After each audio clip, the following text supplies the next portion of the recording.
যে ফুল যুগ যুগান্তরে খুশবু ছড়ায়, যে ফুল যুগ যুগান্তরে খুশবু ছড়ায়। এঁকেছি সে ফুল মোরা, এঁকেছি সে ফুল মোরা হৃদয়ের কাবায়। যে ফুল যুগ যুগান্তরে খুশবু ছড়ায়। আল্লাহুম্মা সাল্লি আলা মাওলানা মুহাম্মদ ওয়া আলা আলি সাইয়্যিদিনা মাওলানা মুহাম্মদ। মদিনা মদিনা मुमिनों की गुनगुना है,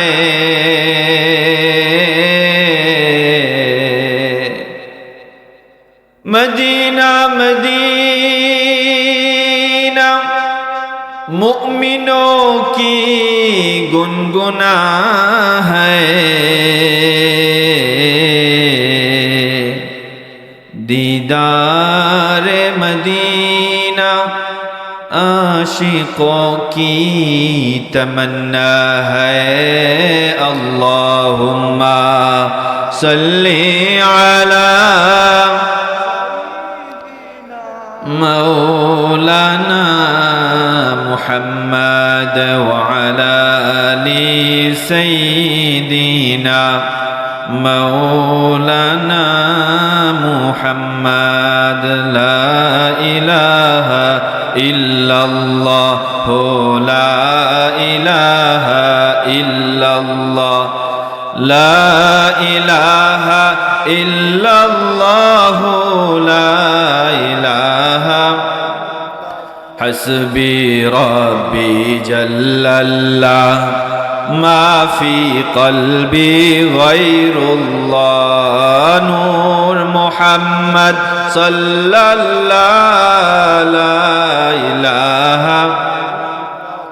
আকাশের মালিক যে আল্লাহ, জমিনের মালিক সে আল্লাহ, জান্নাতের মালিক যে আল্লাহ, দোজখের মালিক সে আল্লাহ। লা ইলাহা ইল্লাল্লাহ লা ইলাহা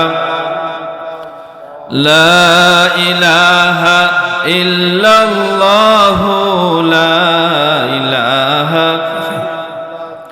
ইয়া মুহাম্মদ মুস্তাফা নবী সাল্লি আলা, ইয়া মুহাম্মদ মুস্তাফা নবী কামলিওয়ালা, ইয়া মুহাম্মদ মুস্তাফা নবী সাল্লি আলা, ইয়া মুহাম্মদ মুস্তাফা নবী। কেউ বা বলে নবীজি নূরেরই পুতুল, কেউ বা বলে নবীজি গোলাপেরই ফুল, কেউ বা বলে নবীজি নূরেরই পুতুল, কেউ বা বলে নবীজি গোলাপেরই ফুল। নয় সে গোলাপ নয় সে পুতুল, নূর আল্লাহ। ইয়া মুহাম্মদ মুস্তাফা নবী সাল্লি আলা, ইয়া মুহাম্মদ মুস্তাফা নবী কামলিওয়ালা। ঈসা মূসা নূহ নবীজি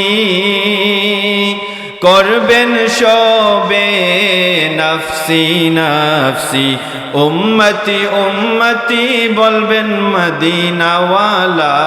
ইয়া মুহাম্মদ মুস্তাফা নবী সাল্লি আলা, ইয়া মুহাম্মদ মুস্তাফা নবী।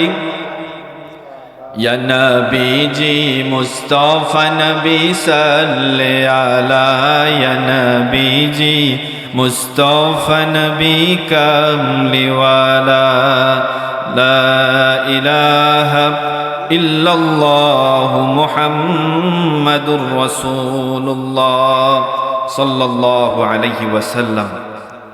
আমার আপনার মায়ার নবী, আমার আপনার দয়ার নবী জনাব মুহাম্মাদুর রাসূলুল্লাহ সাল্লাল্লাহু আলাইহি ওয়াসাল্লাম। আমরা এমন নবীর উম্মত হতে পেরেছি, ওই নবী সম্পর্কে যদি জবান থেকে দুই একটা কথা যদি না বের হয়, তাহলে আমি আপনি নিমক হারাম হয়ে যাব। আল্লাহর হাবিব সাল্লাল্লাহু আলাইহি ওয়াসাল্লাম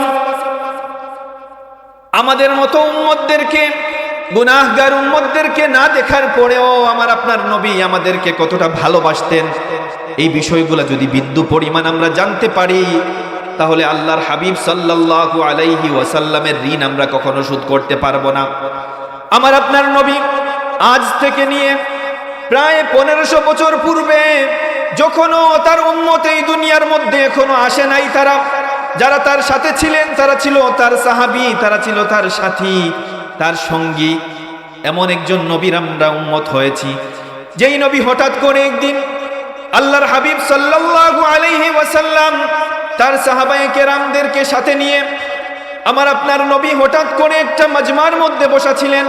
এমন অবস্থায় হঠাৎ করে মন খারাপ করলেন, বিষণ্ণ হয়ে তার ভাইদের জন্য কান্না করে ফেললেন। হাদিসের মধ্যে বর্ণনা, ওয়াদিতু আন্নী লাকিতু ইখওয়ানি। আল্লাহর হাবিব সাল্লাল্লাহু আলাইহি ওয়াসাল্লাম সাহাবায়ে কেরামের মজমার মধ্যে বসে হঠাৎ করে বিষণ্ণ হয়ে মন খারাপ করে সাহাবায়ে কেরামকে বললেন, রে আমার সাহাবায়ে কেরামরা, ওয়াদিতু আন্নী লাকিতু ইখওয়ানি, আমি আমার ভাইদের জন্য আমি ভারাক্রান্ত হচ্ছি, আমি আমার ভাইদেরকে খুব মিস করছি। প্যারা হাজিরিন, এই হাদিসের মধ্যে ভাই বলে কাদেরকে সম্বোধন করেছেন? আমার আপনার নবী তার গুনাহগার উম্মতদেরকে তিনি ভাই বলে, মায়ার উম্মতদেরকে তিনি ভাই বলে সম্বোধন করেছেন, এতটা কাছে টেনে তিনি নিয়েছেন। 1500 বছর পূর্বে না দেখেও তিনি বলছেন, রে আমার সাহাবায়ে কেরামরা, আমি আমার ভাইদের কথা মনে করছি, আমি আমার ভাইদের কথা চিন্তা করে আমি বিষণ্ণ হচ্ছি। আল্লাহর হাবিব সাল্লাল্লাহু আলাইহি ওয়াসাল্লামকে সাহাবায়ে কেরাম তখন বললেন, ইয়া রাসূলুল্লাহ আওয়ালাইসা ইখওয়ানাক ইয়া রাসূলুল্লাহ, ওগো আল্লাহর নবী, আমরা কি আপনার ভাই নই? আপনি কাদের কথা স্মরণ করছেন? কাদের কথা স্মরণ করে আপনি কান্না করছেন? আমার আপনার নবী তখন উত্তর দিলেন, রে আমার সাহাবীরা, আনতুম আসহাবি, তোমরা হচ্ছ আমার সাহাবী, তোমরা হচ্ছ আমার সাথী, তোমরা হচ্ছ আমার সঙ্গী। আনতুম আসহাবি ওয়ালাকিন ইখওয়ানি আল্লাযীনা আমানু বি ওয়া লাম ইয়ারাউনি, আর আমার ভাই হচ্ছে তারা যাদের কথা আমি স্মরণ করে আমি মনে করে বিষণ্ণ হচ্ছি, কান্না করছি। আমার ভাই হচ্ছে তারা, ওয়ালাকিন ইখওয়ানি আল্লাযীনা আমানু বি ওয়া লাম ইয়ারাউনি, যারা আমি নবীকে না দেখার পরেও, আমি নবীর উপর যারা ঈমান আনবে, আমি নবীকে না দেখার পরেও, আমি যাওয়ার পরে শত শত বছর গত হওয়ার পরেও যারা আমার উপর ঈমান আনবে, আমি আমার ওই সকল ভাইদের কথা মনে করে আমি আজকে চিন্তা করছি, বিষণ্ণ হচ্ছি। আল্লাহু আকবার। চিন্তা করেন আমার আপনার মায়ার নবী উম্মতের জন্য কতটা দরদ ছিল। আজ থেকে প্রায় 1500 বছর পূর্বে, তখন আমাদেরকে দেখেন নাই, ওই সময়টাতেও বলছেন, ওয়াদিতু আন্নী লাকিতু ইখওয়ানি, আমি আমার ভাইদের কথা স্মরণ করছি, আমি আমার ভাইদের কথা স্মরণ করে আমি বিষণ্ণ হচ্ছি। এত মায়ার নবী, এত দরদি নবী ছিলেন, আর আজকে আমি আপনি তার উম্মত হয়ে আজকে আমি আপনি তার রাস্তা ছেড়ে অন্যদিকে দৌড় দিচ্ছি। আল্লাহর হাবিব সাল্লাল্লাহু আলাইহি ওয়াসাল্লামকে একবার খুশ মিজাজে দেখলেন। খুশ মিজাজে দেখার পরে আরজ করলেন, ইয়া রাসূলুল্লাহ, আমার জন্য আপনি একটু দোয়া করেন। আল্লাহর হাবিব সাল্লাল্লাহু আলাইহি ওয়াসাল্লামের দরবারে এসে আম্মাজান এসে আরজ করলেন, ইয়া রাসূলুল্লাহ, আমার জন্য আপনি একটু দোয়া করেন, একটু মুনাজাত করেন। আল্লাহর হাবিব সাথে সাথে হাত তুলে আল্লাহর দরবারে বলতে লাগলেন, আল্লাহুম্মা গফির লিআয়েশা, আল্লাহুম্মা গফির লিআয়েশা মা তাকদ্দামা মিন যামবিকা ওয়া মা তাআখার, মা তাকদ্দামা মিন যামবিকা ওয়া মা তাআখার, মা আসররাত ওয়া মা আ'লানাত। এমন একটি দোয়া শুনে আম্মা জান আয়েশা সিদ্দিকা রাদিয়াল্লাহু তাআলা আনহু আনহা খুশিতে আত্মহারা হয়ে খিলখিলিয়ে তিনি হেসে দিলেন। আম্মাজান আয়েশা এতটাই খুশি হয়েছিলেন। নবীজির দুয়ার বাসাটা শুনেন, নবীজি বলছেন, আল্লাহুম্মা গফিরলি আয়েশা, ও আল্লাহ আপনি আয়েশার গুনাহকে মাফ করে দেন। মা তাকদ্দামা মিন যামবিকা ওয়া মা তাআখার, তার পূর্বের এবং পরের সকল গুনাহগুলো আপনি ক্ষমা করে দেন। মা সাররাত ওয়া মা আ'লানাত, তার গোপন এবং প্রকাশ্য তামাম গুনাহগুলোকে মাফ করে দেন। এই দোয়াটা শুনে নবীজির স্ত্রী আম্মাজান আয়েশা সিদ্দিকা রাদিয়াল্লাহু তাআলা আনহা এতটাই খুশি হয়েছিলেন, এতটাই খুশি হয়েছিলেন, তা দেখে আমার নবী এসে বললেন, ও আয়েশা তুমি কি আমার দুয়ার কারণে তুমি কি খুশি হয়েছো? আম্মাজান আয়েশা বললেন, ইয়া রাসূলুল্লাহ, এত সুন্দর দোয়া আপনি আমার জন্য করেছেন, এত সুন্দর দোয়া আপনি আমার জন্য করেছেন, আমি খুশি না হয়ে কি পারি? আল্লাহর হাবিব সাল্লাল্লাহু আলাইহি ওয়াসাল্লাম সাথে সাথে আল্লাহর শপথ করে তিনি বলেন, ওয়াল্লাহি ইন্নাহা লাদুআই লিউম্মতি ফি কুল্লি সালাত। আল্লাহর কসম করে বলছি, ওই দুয়াটা আমি প্রতি নামাজের পরে আমি আমার উম্মতের জন্য করি। সুবহানাল্লাহ। মাত্র একটা দিন আম্মাজান আয়েশার জন্য যেই দুয়াটা করার কারণে আম্মাজান আয়েশা এতটা খুশি হয়ে নবীজির কাছে বললেন, ওগো আল্লাহর হাবিব, আমি এতটাই খুশি হয়েছি আপনার দুয়ার কারণে। আর ওই নবী আল্লাহর শপথ করে বলেন, ওয়াল্লাহি ইন্নাহা লাদুআই, আমি এই দুয়াটি ফি কুল্লি সালাত লিউম্মতি ফি কুল্লি সালাত, আমি এই দুয়াটা প্রত্যেক নামাজের পরে আমি আমার উম্মতের জন্য এই দুয়াটা আমি করি। সুবহানাল্লাহ। মাত্র একটা দিন দোয়া করার কারণে এতটা খুশি হয়েছেন। আর যেই গুনাহগার উম্মতের জন্য প্রত্যেকটা দিন আমার নবী আমাদের জন্য দোয়া করেন, আমরা তাই সেই বিষয়টা জানিও না, আর সেই নবীর হকগুলাও আমরা আদায় করি না। আর সেই নবী যদি জানতে পারতেন যে উম্মতের জন্য আমি এতটা রোনাজারি করেছি এবং কিয়ামত পর্যন্ত যে উম্মতের জন্য আমি কি করব, আল্লাহর কাছে ফরিয়াদ করব, আর আজকাল তার উম্মতেরা নবীর আদর্শগুলা ছেড়ে আজকাল বিধর্মীদের আদর্শগুলা তার উম্মতগুলা গ্রহণ করতে যাচ্ছে। আল্লাহু আকবার। আমরা কতটাই আল্লাহর হাবিব সাল্লাল্লাহু আলাইহি ওয়াসাল্লামের এই নজর থেকে, আল্লাহর হাবিব সাল্লাল্লাহু আলাইহি ওয়াসাল্লামের আদর্শ থেকে আমরা আজকাল সরে যাচ্ছি। আল্লাহর হাবিব সাল্লাল্লাহু আলাইহি ওয়াসাল্লাম দুজাহানের সরদার, নবুয়ত প্রচারের পূর্ব পর্যন্ত আল্লাহর হাবিব সাল্লাল্লাহু আলাইহি ওয়াসাল্লামের সাথে কেউ প্রকাশ্যে কোনো দুশমনি করে নাই। যেই থেকে আল্লাহর হাবিব সাল্লাল্লাহু আলাইহি ওয়াসাল্লাম ইসলাম প্রচারগুলা প্রকাশ্যে দিতে শুরু করলেন, আল্লাহর হাবিব সাল্লাল্লাহু আলাইহি ওয়াসাল্লাম একবার কাবার চত্বরের মধ্যে সাজদা অবনত অবস্থায় তিনি ছিলেন। সাজদা অবনত অবস্থায়, ওই অবস্থায় মক্কার কাফির বেদিনেরা আল্লাহর হাবিব সাল্লাল্লাহু আলাইহি ওয়াসাল্লাম দীর্ঘ সময় নিয়ে সাজদা করতেন, রুকু করতেন, আর ওই সময়টাতে তার উম্মতদেরকে স্মরণ করতেন। আল্লাহর হাবিব সাল্লাল্লাহু আলাইহি ওয়াসাল্লাম নামাজে থাকাকালীন অবস্থায় পাগুলা ফুলে যেত। আল্লাহর হাবিব মাসুম হওয়ার পরেও আমার আপনার নবী দৈনিক 70 থেকে নিয়ে 100 বার তিনি তাওবা করতেন। উনার জন্য নয়, উনার কোনো গুনাহ ছিল না, শুধুমাত্র তার উম্মতকে কিভাবে তোরানো যায়। ওই জন্য হাদিসের পরিভাষা হচ্ছে 70 মাররা 100 মাররা, 100 থেকে 70 বার আল্লাহর হাবিব দৈনিক তাওবা করতেন। সুবহানাল্লাহ। সেগুলা কাদের জন্য করতেন? আমার আপনার জন্য করতেন। আর ওই নবী যখন থেকে নিয়ে ইসলাম প্রচারগুলা যখন থেকে নিয়ে শুরু করে দিলেন, আল্লাহর হাবিব সাল্লাল্লাহু আলাইহি ওয়াসাল্লামের উপর নির্যাতন নিপীড়নের স্ট্রিম রুলারগুলা চলতে থাকলো। এমনকি নিজের গোত্রের মানুষেরা আমার নবী সাল্লাল্লাহু আলাইহি ওয়াসাল্লামকে পাগল বলতে থাকলো, জাদুঘর বলতে থাকলো, গণক বলতে থাকলো।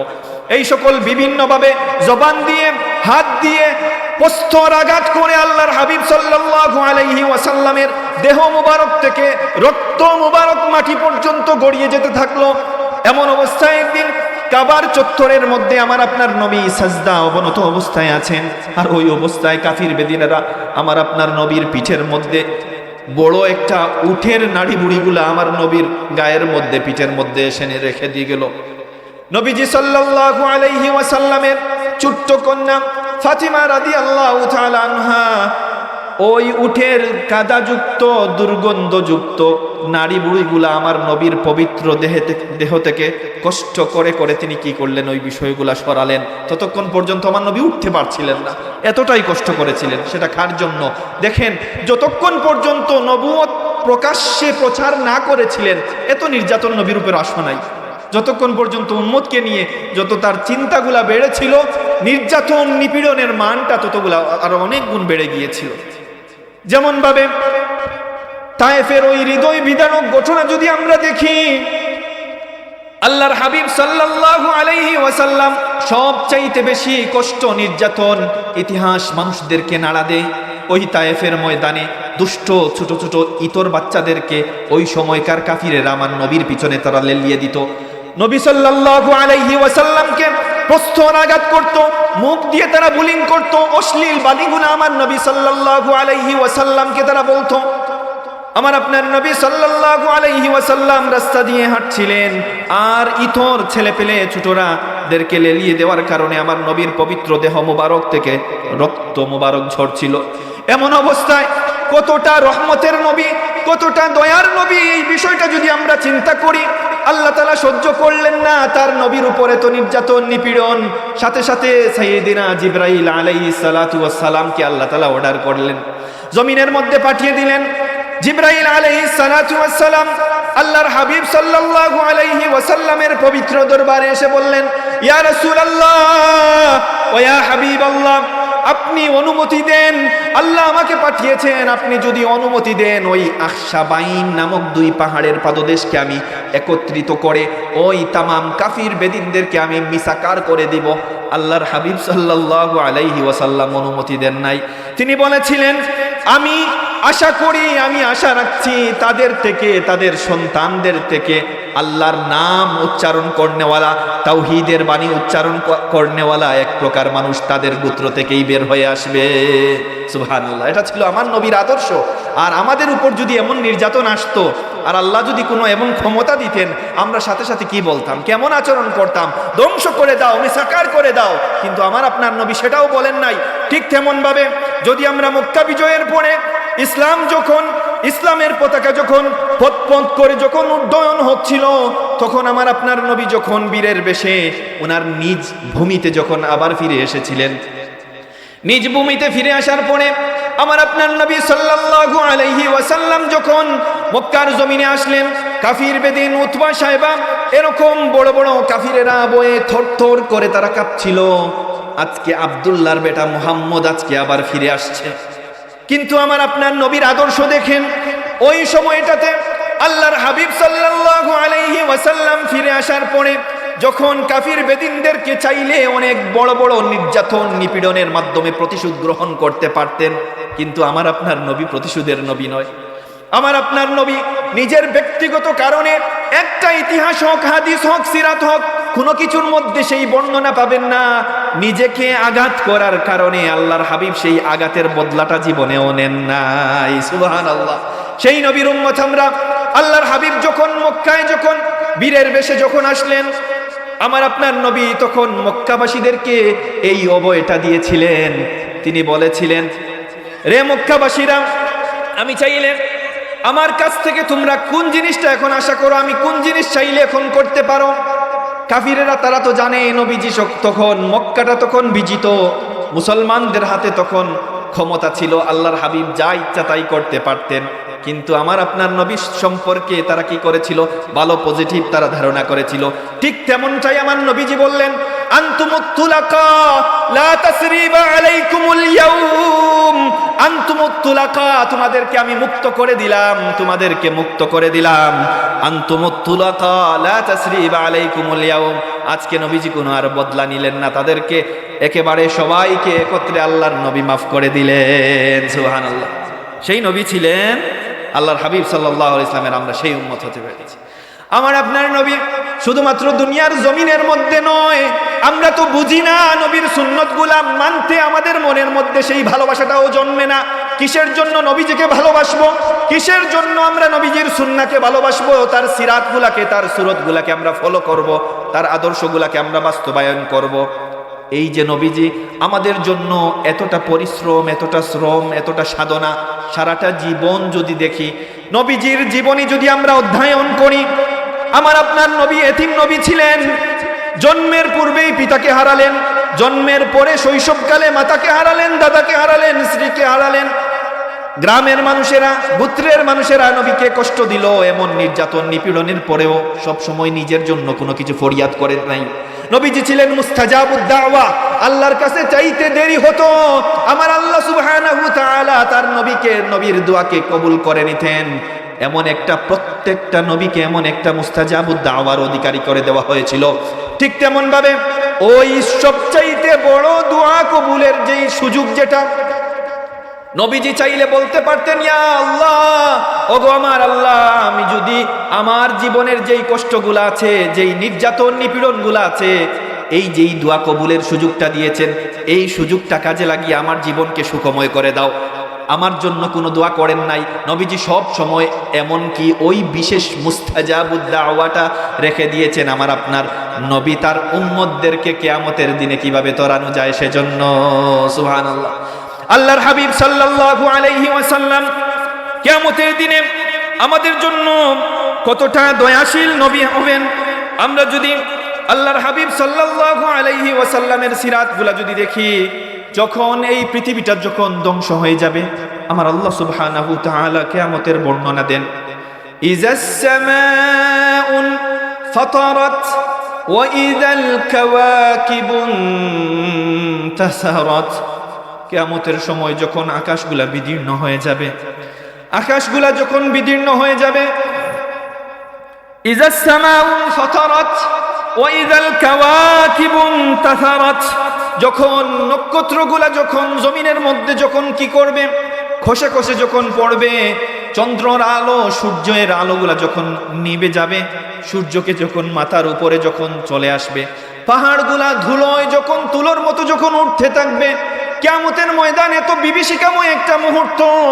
জমিন থেকে কত কোটি মাইল উপরে সূর্য থাকার কারণেও, তারপরেও গরমের সিজনে আমরা ওই গরমটা সহ্য করতে পারি না। কাল কিয়ামতের দিনে যখন সূর্যটাকে একেবারে নিকটে যখন নিয়ে আসা হবে, আর মানুষ তার গুনাহের কারণে যখন হাবুডুবু খেতে থাকবে, জমিন থাকবে একটা তামার জমিন, আর সূর্যটা থাকবে ঠিক উপরে, উপরেও গরম, নিচেও গরম, গুনার বোঝাহের কারণে একই ময়দানের মধ্যে মানুষের বিভিন্ন স্তর থাকবে।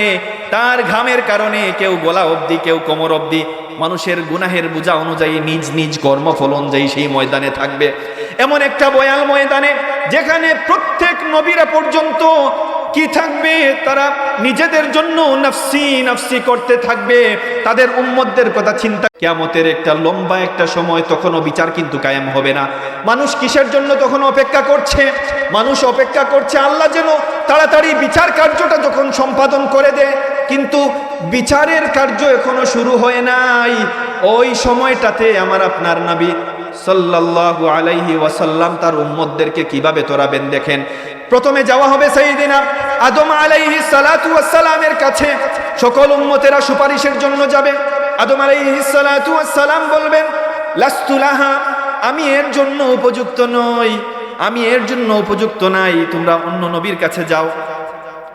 এভাবে এক একজন নবী করে আদম আলাইহিস সালাতু ওয়াস সালাম থেকে প্রত্যেক পয়গাম্বর যারা আছেন, নূহ আলাইহিস সালাতু ওয়াস সালাম, মূসা আলাইহিস সালাতু ওয়াস সালাম, ঈসা আলাইহিস সালাতু ওয়াস সালাম, এরকম প্রত্যেক নবীরা এই জবাবটা দিবেন। হাদিসের পরিভাষা, লাস্তু লাহা, আমি এর জন্য উপযুক্ত নাই, আমার কাছে এর উপযুক্ত কি নাই। প্রত্যেক নবীরা নিজেদেরকে কি করবেন? উপযুক্ত মনে করবেন না। সব শেষে সবাই যাবেন আল্লাহর হাবিব সাল্লাল্লাহু আলাইহি ওয়াসাল্লামের দরবারে। তখন আল্লাহর হাবিব সাল্লাল্লাহু আলাইহি ওয়াসাল্লামকে দুনিয়ার জমিনে যেমন ভাবে প্রত্যেক নবীদের সর্দার বানানো হয়েছে, কাল কিয়ামতের দিনেও আমার আপনার নবী থাকবেন সকল নবীদের নবী হিসাবে সেখানে। আমার আপনার নবীর পাওয়ার দেখেন কতটুকু থাকবে। সাল্লাল্লাহু আলাইহি ওয়াসাল্লাম তখন আল্লাহর আরশের মধ্যে সাজদারত অবস্থায়, তখন আরশ পানে আল্লাহর হাবিব সাল্লাল্লাহু আলাইহি ওয়াসাল্লাম কান্নারত অবস্থায় থাকবেন। হাদিসের পরিভাষা, জবানের মধ্যে লেগে থাকবে উম্মতি উম্মতি, সেই বাক্যটা। নিজের জন্য নাফসি বলবেন না, বলবেন উম্মতি, ওগো আল্লাহ আমার উম্মত বলে এভাবে পরে আমার নবী সেই কিয়ামতের ময়দানেও বলতে থাকবেন। সেই সময়টাতে আমার আপনার নবী সাল্লাল্লাহু আলাইহি ওয়াসাল্লামের কান্না আমার আল্লাহ সহ্য করতে পারবেন না। আমার নবীকে অভয় দিয়ে সাহস দিয়ে আল্লাহ তাআলা বলবেন, ওগো আমার পেয়ারা নবী, ওগো আমার হাবিব, ইরফা রাসাকা, ইরফা রাসাকা, ও আমার বন্ধু তুমি মাথা তুলো, ইরফা রাসাকা সাল তুতা, তুমি আমার কাছে চাও আমি তোমাকে দিয়ে দিব, কুল তুসমা, তুমি আমার কাছে বলো তোমার কথাগুলা শোনা হবে, ইশফা তুশাফা, তুমি আমার কাছে সুপারিশ করো, তুমি আমার কাছে শাফাআত কামনা করো, আমি তোমার সুপারিশকে, আমি তোমার শাফাআতকে সেই ময়দানেও কবুল করে নেব। তখন আমার আপনার নবী সাল্লাল্লাহু আলাইহি ওয়াসাল্লাম এমন সুপার পাওয়ারের অধিকারী থাকবেন। সর্বশেষ হাদিসের অংশ যেটা, কোন মুমিনের হৃদয়ে যাররা পরিমাণ, অনুপরিমাণ ইমানের যদি বীজ তার হৃদয়ের মধ্যে থাকে, ওই উম্মতটাকে তরানোর আগ পর্যন্ত আমার আপনার নবী ব্যস্ত থাকবেন তার উম্মতদেরকে নিয়ে। সুবহানাল্লাহ, সুবহানাল্লাহ। দেখেন এই দুনিয়ার জমিন থেকে নিয়ে শুরু করে নবীজির শৈশব থেকে শুরু করে, কিশোর থেকে শুরু করে, তখন আল্লাহর হাবিব সাল্লাল্লাহু আলাইহি ওয়াসাল্লামের সারাটি জীবন চিন্তা করেছেন তার উম্মত, তার উম্মত। কাল কিয়ামতের ময়দান পর্যন্ত আল্লাহর হাবিব শুধু বলবেন উম্মতি উম্মতি। তারপরেও কিসের জন্য আমরা নবীজির মহব্বতে একটু দাড়িটা রাখবো না? কিসের জন্য নবীজির সিরাত সুরত বাহ্যিক অবয়ব প্রথমে আমরা নবীকে ফলো করব না? প্যারা হাজিরিন, এই কবরে যাওয়ার পরে সর্বপ্রথম দেখবেন আমরা কাপড় নিয়ে যাব না, দামি দামি কাপড়, দামি দামি গহনা কিছুই থাকবে না।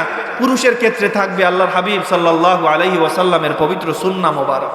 অথচ আমরা নবীকে ভালোবাসার দাবি করি, কিন্তু দাড়িটা আমরা রাখতে চাই না, গুফকে আমরা বড় করে রাখি। কিন্তু আমার আপনার নবী বলেছেন তোমরা গুফকে ছোট করো আর দাড়িকে তোমরা ছেড়ে দাও। আমরা এই সকল সুন্নাহগুলা মানি না। শুধুমাত্র বাহ্যিক সুন্নতের কথা নয়, আল্লাহর হাবিব সাল্লাল্লাহু আলাইহি ওয়াসাল্লামের জীবন চরিত যেভাবে ছোটদের সাথে যেভাবে আচরণ করেছেন, বড়দের সাথে যেভাবে আচরণ করেছেন, তার সাহাবী, তার সাথী, তার সঙ্গীদেরকে যেভাবে ইন্টারাকশন ডিলিং করেছেন, ঠিক তেমনভাবে এই সমাজ ব্যবস্থাকে নিয়ে যেভাবে চিন্তা করেছেন। আল্লাহর হাবিবকে যদি ন্যূনতম ভালোবাসার দাবি আমরা করি, আল্লাহর হাবিবের চরিত্রগুলা জানবো, আল্লাহর হাবিবকে ভালোবাসার দাবি করে আমি নবী আমাকে এতটা করেছেন, কাল কিয়ামত পর্যন্ত করবেন, কবরেও করবেন, তারপরেও আমরা কিসের জন্য সেই নবীকে একটু প্রতিদান আমরা দিব না?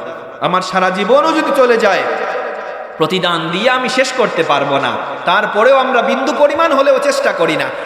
এই যে আজকে লাইলাতুল জুমার রাত্রি যাচ্ছে, আমার আপনার নবী হক রাখেন এই আজকের মাগরিবের পর থেকে নিয়ে কালকে সূর্যাস্তের পূর্ব পর্যন্ত আমরা যেন আল্লাহর হাবিব সাল্লাল্লাহু আলাইহি ওয়াসাল্লামের দরবারে রিসালতে সাল্লু আলাইহি ওয়া সাল্লিমু তাসলিমা, আমরা যেন বেশি বেশি করে আল্লাহর হাবিবের উপর দরুদ ও সালাম পাঠ করি, মহব্বতে দরুদ পড়ি। সাল্লাল্লাহু